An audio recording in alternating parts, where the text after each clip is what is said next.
Shalom, Kol Haloyim, Yahweh, Ba'ashem, Yahweh Shai, Ba'ashem Chakodash, Shanya Kabad, Gadawala Requab, Quanyam Nawa, Wa Shalayakim Nawa. That's the belongers to our apostles and elders of Great Millstone, Shalawam, Wa Barakim, Labakarim, Shalayasharala.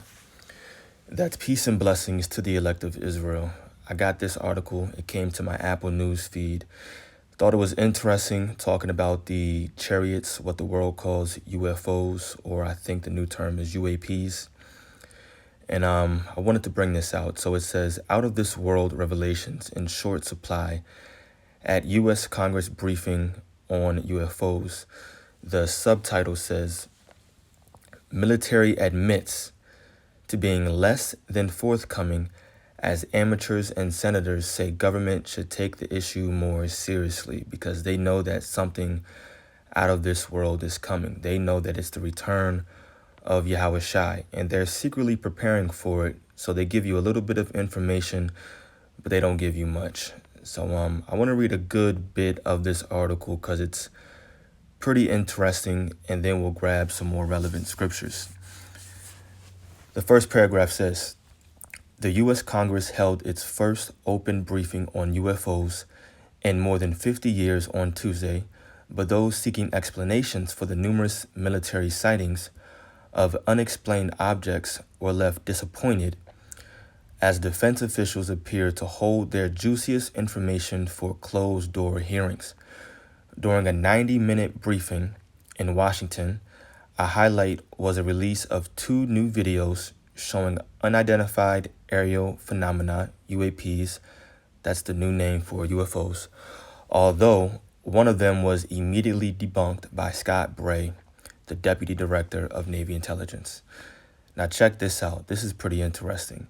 The hearing, the first of its nature since 1966, came after a bumper year for UFO enthusiasts. In 2021, U.S. intelligence released a landmark report which found 144 reports of unidentified aerial phenomenon, only one of which could be explained. So in 2021, there was a report, and inside of that report was 144 different incidents. I use a different word. It was 144 different incidents of UAPs that were seen.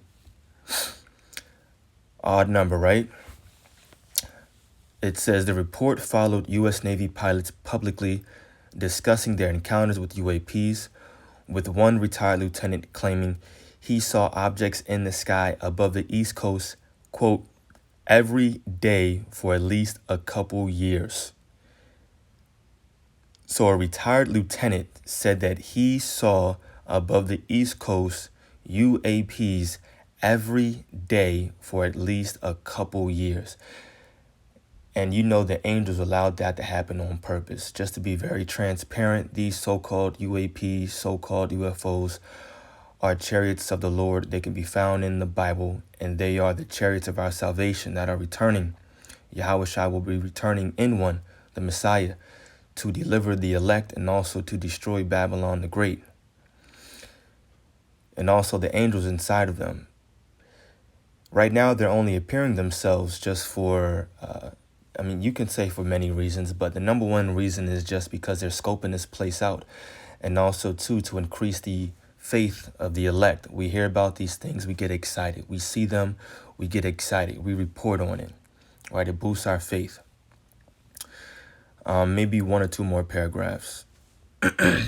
It says, on Tuesday, Bray sought to defend the government investigation of UAPs following accusations that the Pentagon is not taking the issue seriously enough, but also showed members of an intelligence subcommittee videos of airborne objects. One video, filmed during daylight, showed an object appearing to whiz past a military jet. The fleeting appearance of the object, it appeared on screen for less than a second, because them chariots are fast, showed the difficulty in gathering data on some UAPs, Bray said.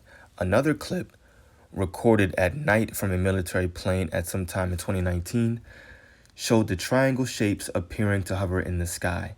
Bray then played another video that captured the same phenomena, but followed it up with a mundane explanation. And let's look up that word mundane. Look up. Mundane means lacking interest or excitement, dull, of this earthly world rather than a heavenly or spiritual one.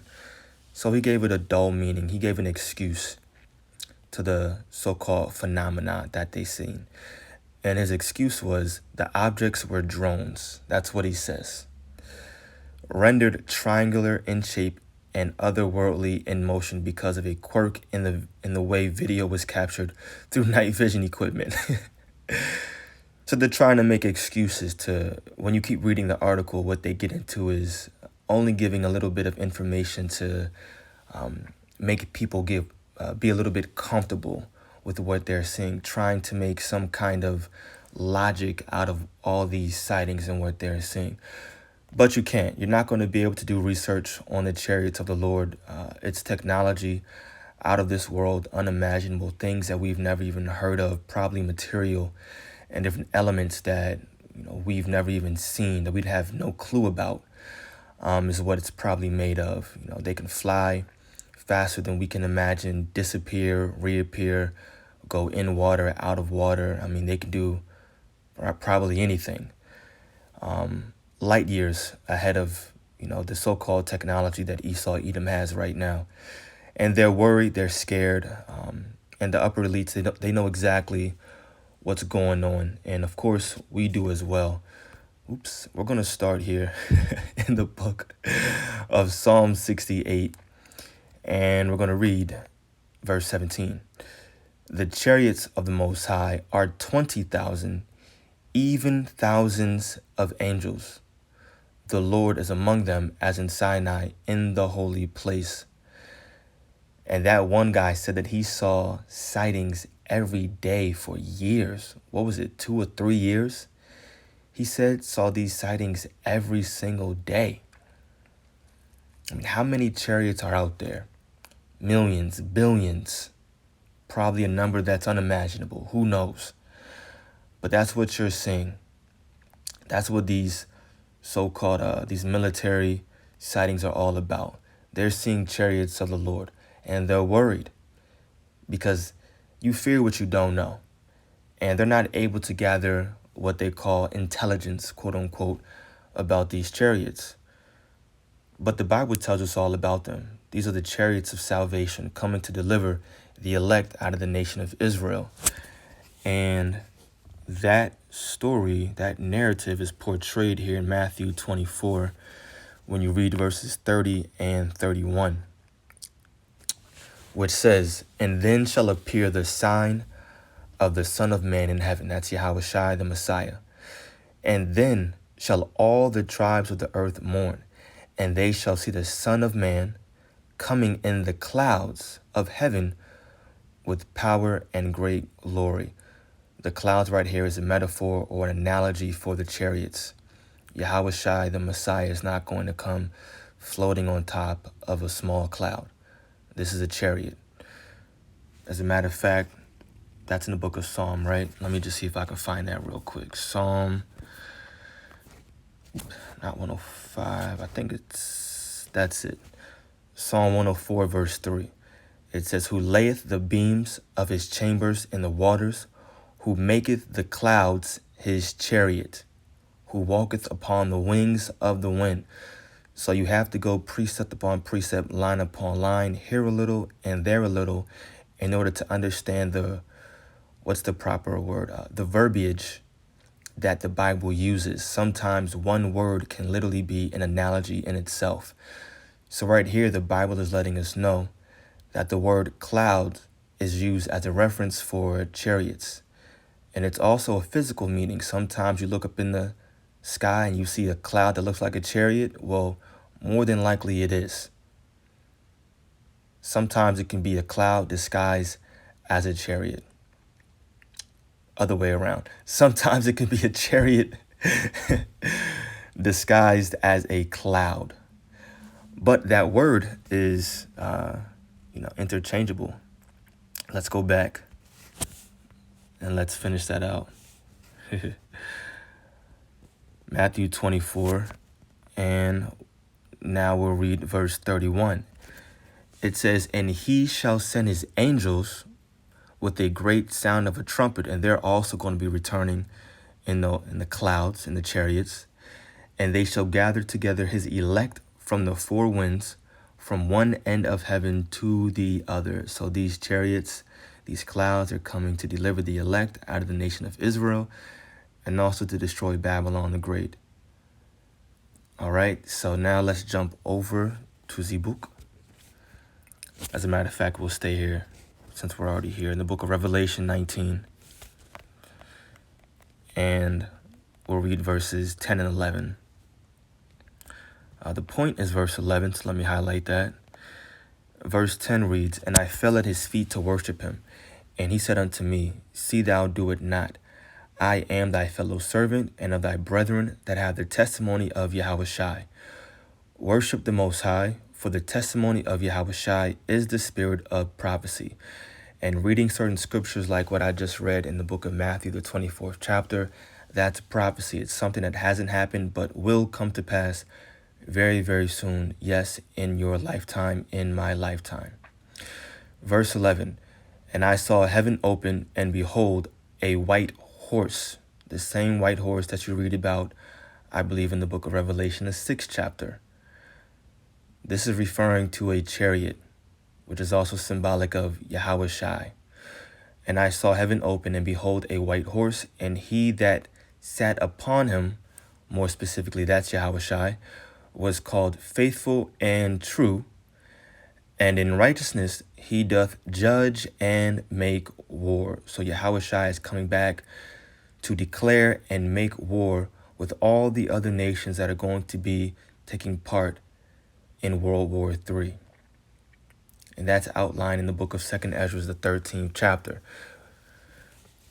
When you read this right here, Revelation 12 and 7, and this is the scripture that the churches always get confused about. They always wrestle with themselves. Revelation 12 and 7, "And there was war in heaven." They take this to mean Satan fighting the Most High. "And there was war in heaven. Michael and his angels fought against the dragon, and the dragon fought and his angels." Now, when you keep reading verse 8, it says, "And prevailed not, neither was their place found any more in heaven," meaning this is referring to the so-called white man, the dragon. It's the so-called white man, Esau, Edom. Now, when it says neither was their place found any more in heaven, it's referring to them being kicked out of rulership. They're not going to be a dominant nation ruling this earth anymore. So their place was kicked out of heaven. They weren't found exalted anymore. They're not going to be sitting in that king's place anymore. Now, Michael and his angels, that's Michael and his angels, right? Yahushai, Michael the archangel, the rest of the angels, they fought against the dragon. This is referring to, like, it's a quick synopsis of World War III. So Yahushai, Michael, the angels, they fought against the dragon and his angels. So this is Esau, Edom, and his military, right? His jets, his airplanes, so on and so forth. Because it says the dragon fought and his angels. That's his planes and everything right here. Now, I'm not going to get it. But I want to end the video. I don't want it to be too long. But Revelation 12 and 7 is a quick synopsis of that World War III and the angels fighting and destroying or fighting against Esau, Edom, and his military. But 2nd Ezra 13 lays it all out, starting at verse 1, maybe all the way down to verse 11. You can read about Yahushua returning and destroying all these nations. Because remember, he's coming to wage a war. And he's going to be coming back in a chariot. So that's what these people are worried about. That's what they're seeing. They're calling them UFOs, UAPs. They don't have much information about it. Certain people saying they need to take these sightings more seriously. They're scared. They just don't know. But these chariots represent the downfall of his kingdom, and it's something that we're super excited about. We report on it. It's prophecy. It increases our faith.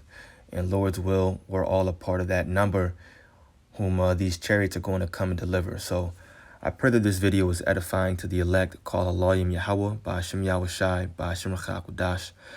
Double honors to our apostles and elders of Great Millstone. Peace and blessings to the elect. Shalom.